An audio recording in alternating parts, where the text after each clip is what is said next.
morning, everyone.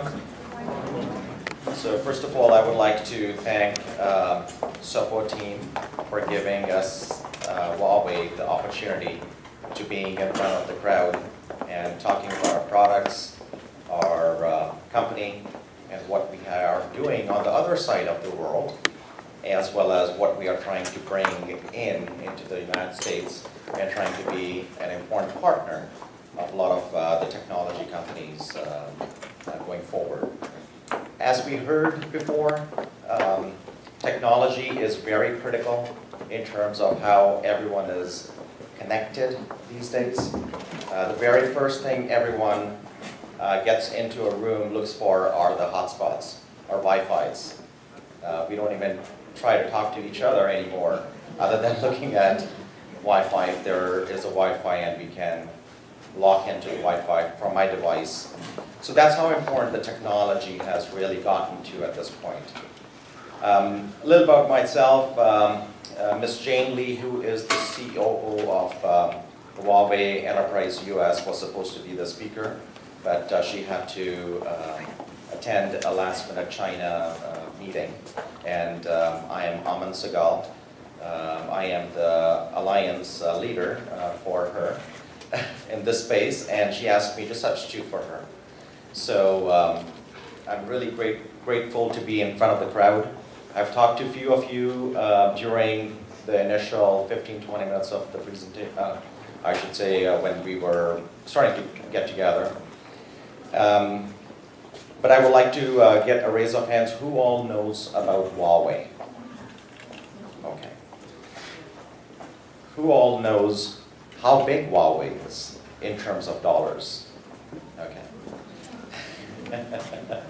So that's precisely why we are here. We would like to give the crowd a good insight into how big Huawei is, where Huawei is proceeding in terms of technology. As the technology is moving to the next front, Huawei would like to be the continued leader in the United States as well going forward.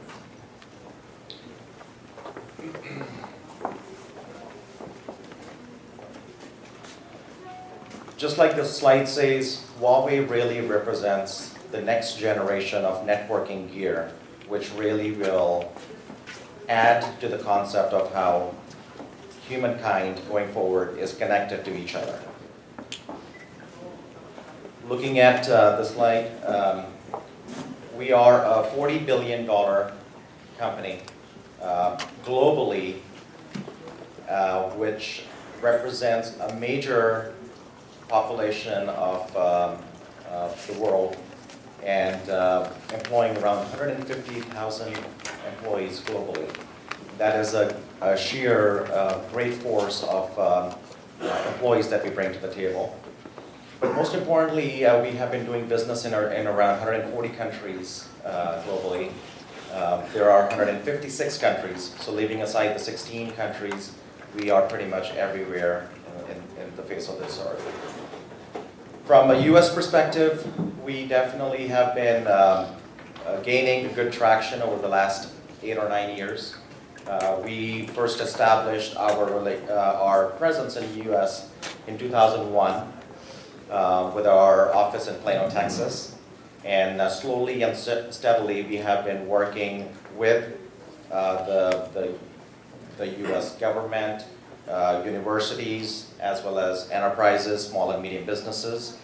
And in the last 8 or 9 years, we have established a decent U.S. base, which has overall 1,700 employees, with our R&D offices that are now located in Santa Clara, the hub of Silicon Valley, as well as we also have sales offices around the U.S. in all the different states.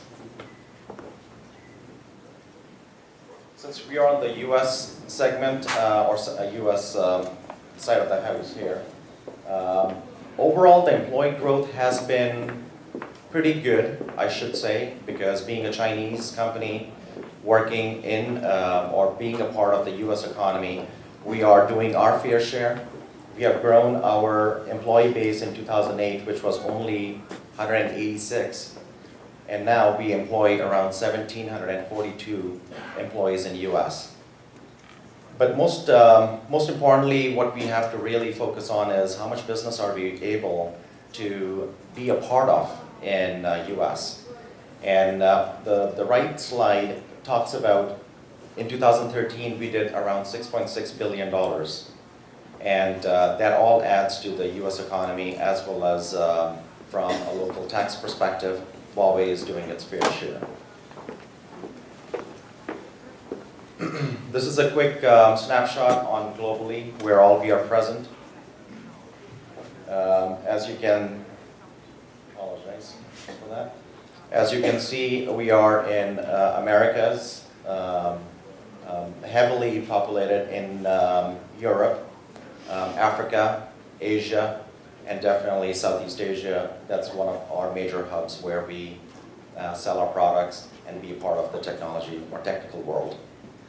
As we earlier heard, India and China are going to be one of the major pushers of technology, because so many people have not been connected to date.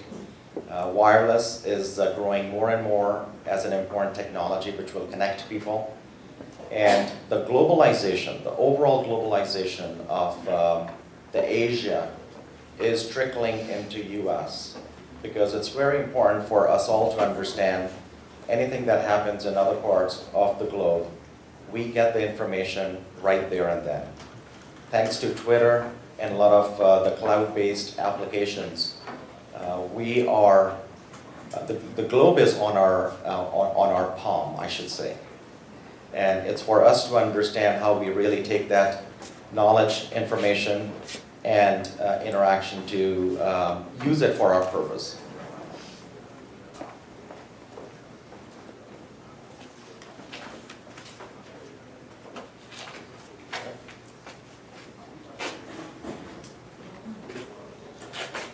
R&D, research and development, has been an important outline of what Huawei brings to the table. As I earlier opened up the slide deck, we represent the next generation of networking. Having a technology which was there yesterday is old news.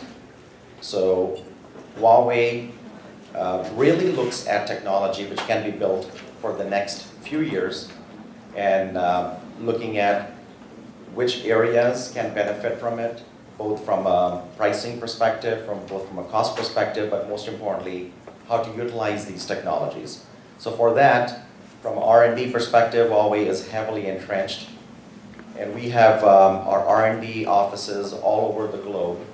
At the very bottom, we have San Diego, US office. We have the Dallas. We have R&D offices in Moscow, in Asia, and other parts of Europe. From a continual investment perspective, as we talked about in the last slide, continually we are investing a lot of money in R&D, because that is really where the future is. And this next slide pretty much talks about a slew of product line which really brings the networking and the technology world together. On the very top, you're looking at routers and security platforms. On the bottom, you're looking at switching, and on the very bottom, you're looking at transmission and wireless. All of these technologies are coming together, and we all, from a networking world, are calling it convergence. And as the convergence platform is bringing the technologies together, it's even more critical for service operators to be adopting key technologies that can take them to the next generation. Overall market share, it's important for us to talk about it, because in US, although Huawei is not as known a brand, but from a global perspective, Huawei has been number one or number two player in each of the segments that we earlier talked about.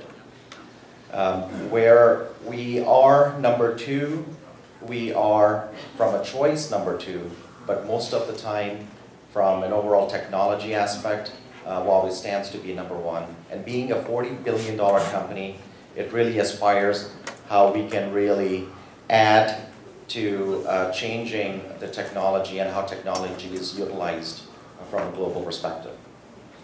This slide talks about our leverage expertise. So as talked about, we work with carriers. So we work with all the 50 carriers of in the globe, AT&T being one of our customers as well. But at the same time, we are working with all the major enterprises, and we have products from a consumer side of the house. And starting Q3, Q4 of this year in the US market, we will be seeing a lot more Huawei phones as well as Huawei handheld devices that the US group can take advantage of as well. Performance is something that we at Huawei take very critical approach at. We understand performance on networking gear as well as products from the technology aspect have to be the top notch. We like to go with the technology flow and where the competition is, but then at the same time we utilize third-party companies to look at Huawei products and compare it to where the competition is. So this scale merely tells you that we are on par or better than some of our competitive partners. And overall, these are the reports that have been third-party endorsed as opposed to Huawei or any of the other companies bringing them out. Coverage across US, although we talked about having 1,749 employees in North America. The red dots on the slide talks about all of the different field sales offices as well as stocking locations. So from this slide perspective, we have a good presence, but at the same time, we are continually adding to the partners who can sell Huawei as well as who would want to partner with Huawei. And our goal is to, hopefully by next year, to have a lot more dots on this slide. And similarly, as we talk about professional services, we talk about training, technical online services, it's very critical to say, great, we have sold 1,500 routers or 2,000 routers. But even more critical is, how can you establish this overall ecosystem which can say, great, I am very proud to be selling Huawei and being a part of the ecosystem. And that's really what Huawei is trying to do in North America.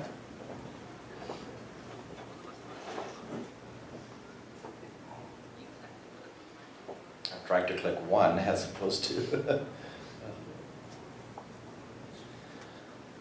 success stories in US.